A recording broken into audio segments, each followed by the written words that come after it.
NEET ইস্যুতে আশরাফের ওপর ভর করে ঘুরে দাঁড়ানোর চেষ্টা বিরোধী শিবিরের। মাঠে নামলো হাত শিবির। এক ধাপ এগিয়ে এবার প্রধানমন্ত্রীর পদত্যাগের দাবি তুলছেন রাহুল গান্ধীরা। আর এদিন প্রধানমন্ত্রীর বাসভবন অভিযান করেন রাহুল, প্রিয়াঙ্কারা। ছিলেন অখিলেশ যাদবও। বাধা পেয়ে দীর্ঘক্ষণ অবরোধ চলে সেখানে, পরে তাদের আটক করে পুলিশ।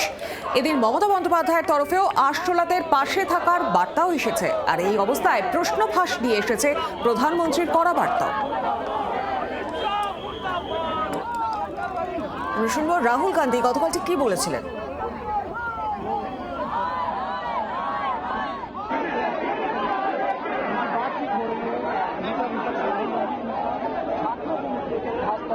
डिसीजन लिया कि हम प्राइम मिनिस्टर के घर के सामने जाके धरना करें और जो स्टूडेंट्स की इशू है, जो देश के लिए सबसे जरूरी इशू है और जो उनके खिलाफ किया गया है, वो हम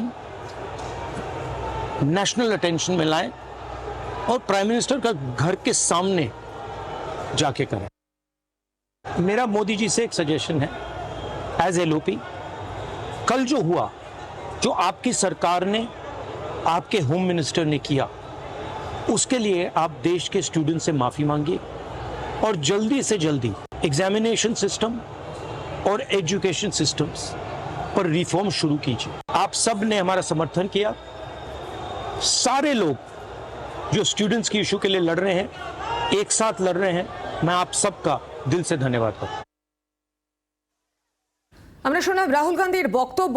মূলত যে বিষয় থেকে এই ঘটনা সৃষ্টি হয়েছে, যন্তর মন্তরে আমরা দেখেছিলাম যে তুমুল বিক্ষোভ, উত্তেজনা, পুলিশের সঙ্গে ধস্তাধস্তি, একটা পরিস্থিতি এমন রণক্ষেত্রের চেহারা ধারণ করেছিল বলাই যায়। মূলত যে বিষয় যে নিট প্রশ্নপত্র ফাঁস হওয়ায় কেন্দ্রীয় শিক্ষামন্ত্রী ধর্মেন্দ্র প্রধানের ইস্তফার দাবিতে এই বিক্ষোভ দেখেছিলাম আমরা। এবং তারপর প্রধানমন্ত্রীর বাসভবন অভিযান করেন রাহুল গান্ধী এবং প্রিয়াঙ্কা গান্ধীরা। আরো গোটা বিষয় নিয়ে বিস্তারিতভাবে জানবো। সরাসরি আমার সঙ্গে রয়েছেন দিল্লি থেকে প্রতিনিধি রাজীব চক্রবর্তী। রাজীব, সব মিলিয়ে কি আপডেট?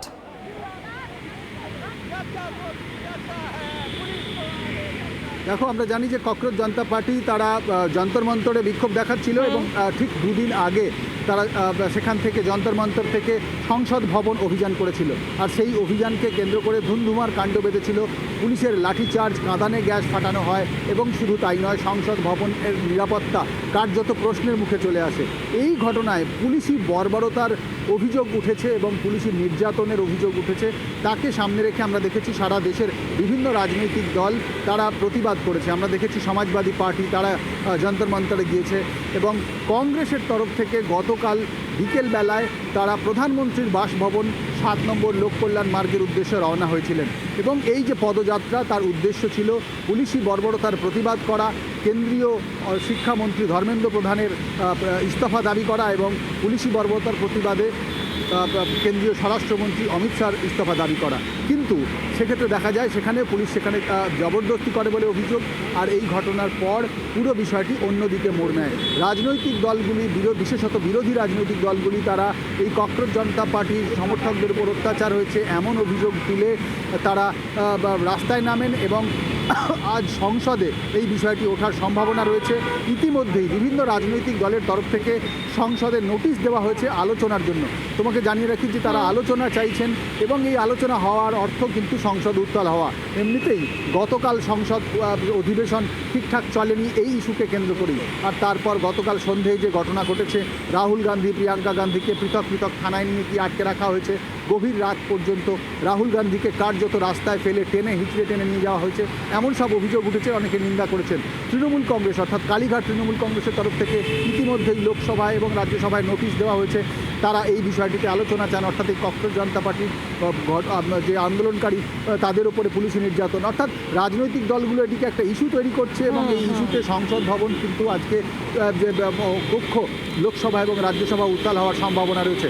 খুব স্বাভাবিকভাবেই সারা দেশ নজর রাখছে এই ঘটনার উপরে। আর এক্ষেত্রে তোমাকে বলে রাখি, এই যে প্রশ্ন ফাঁস, নিটের প্রশ্ন ফাঁস ইস্যুতে যারা আন্দোলন করছিলেন তারা এখনও যন্তর মন্তরে বসে আছেন।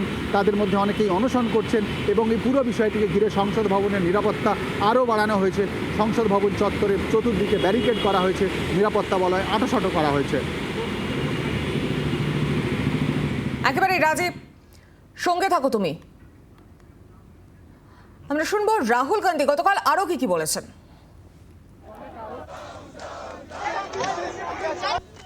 स्टूडेंट्स की मांगे हैं। पहला, धर्मेंद्र प्रधान और अमित शाह का रेजिग्नेशन। दूसरा कि स्टूडेंट्स को जिन्होंने मारा है, जिन्होंने ह्यूमिलिएट किया है, उन पर एक्शन लिया जाए और जो भी स्टूडेंट्स पर केसेस हैं उनको हटाया जाए। फाइनली पूरी ऑपोजिशन चाहती है कि ये जो इशू है, देश का सबसे बड़ा इशू है, इस पे कल लोकसभा में, राज्यसभा में डिबेट हो और हम अपनी बात रख सकें।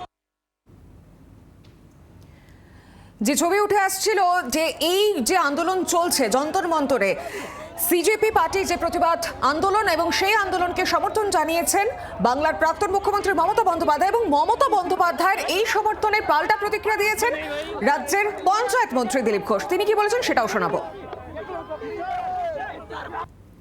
দরকার হলে ককরোচের প্রোগ্রামে আমি নিজেও যাব,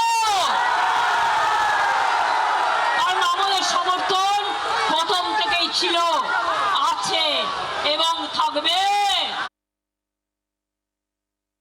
মমতা ব্যানার্জিকে কে ডেকেছে যন্তর মন্তরে? ডাকারও তো লোক নেই, সঙ্গে যাওয়ারও লোক নেই।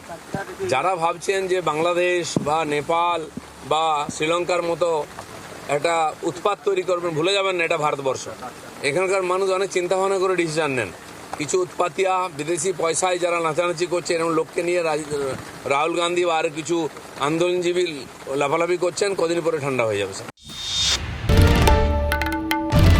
বাংলার আওয়াজ, বাঙালির আবেগ, জি 24 ঘন্টা।